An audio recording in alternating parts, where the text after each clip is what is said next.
So I've been meaning to make this video for a while, and I just haven't gotten around to doing it because, well, I thought it was kind of obvious that I at least hurt my knee, but a lot of you guys are curious about what I did to my knee.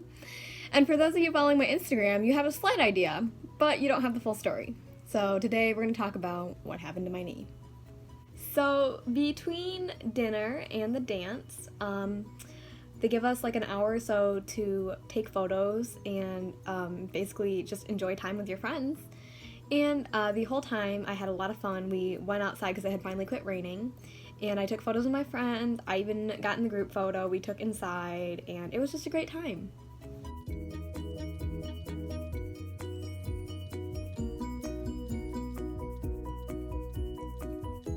A quick little backstory for everyone.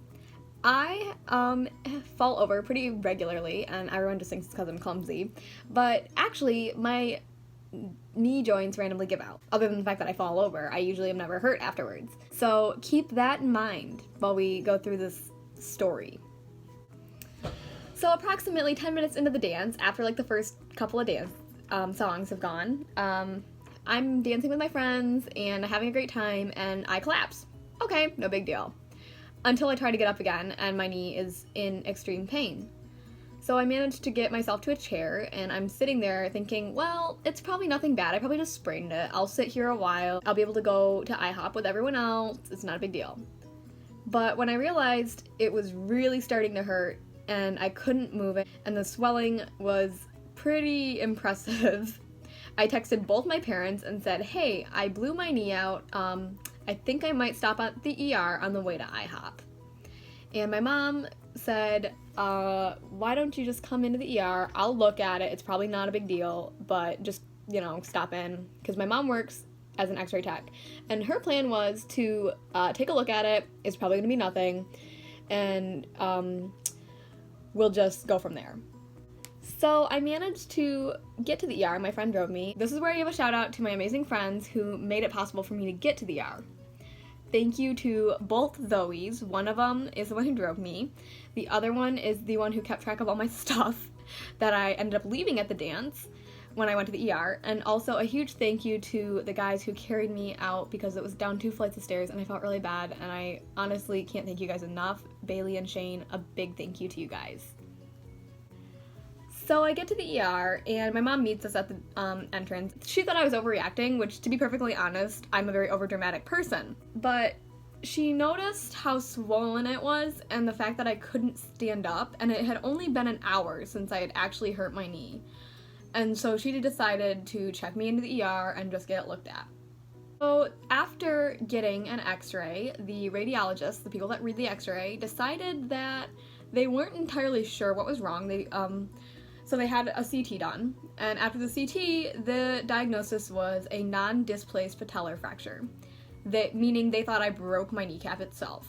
My mom was a little bit skeptical because as the x-ray tech who took my x-rays, she was like, I don't think you broke it.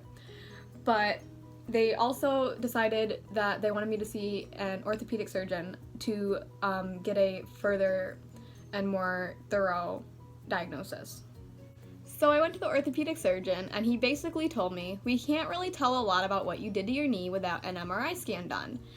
And the reason I had not had one done at the time of the injury was because it was like the middle of the night by the time we got out of there, and they don't staff the MRI people, or the MRI scanner, overnight usually.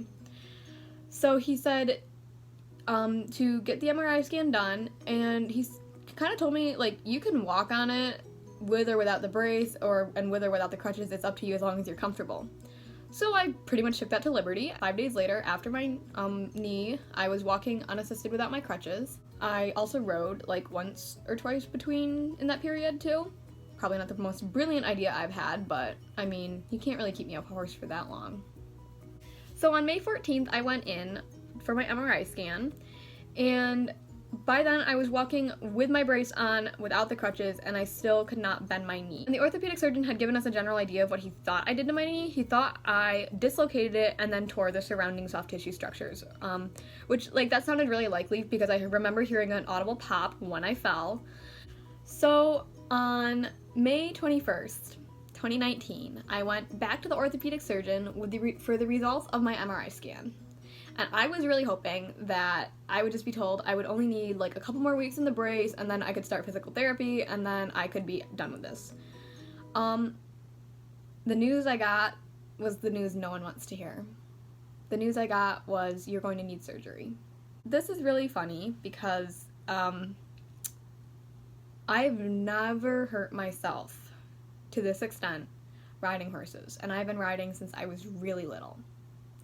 And here I go to prom 10 minutes into the dance and I screw my knee up pretty bad. Basically, what I've done to my knee is I dislocated it. But in the process, I have broken off bone and cartilage and torn a couple ligaments. The reason I have dislocated my knee, actually, is because of the way my knee is built. I have a weirdly shaped knee, so it's shallow, making it easier to dislocate. And I also have a ligament in a weird, the attachment site of it is not where it should be, so it's kind of pulling my kneecap out of place. So between those two things, it makes it very easy for me to dislocate my knee doing nothing. Which would totally explain all the collapsing I've had before, dislocating my knee. But I've never done it to this extent. So I am scheduled for surgery on June 14th, 2019. So the surgical plan is to go in to take those bone fragments and cartilage fragments or whatever that I tore off of my knee and hopefully get them reattached if possible. That's not a guarantee though right now because they won't know how bad the damage is until they get in there. The other things they're going to do include rebuild a ligament that I tore and move the attachment site of the other.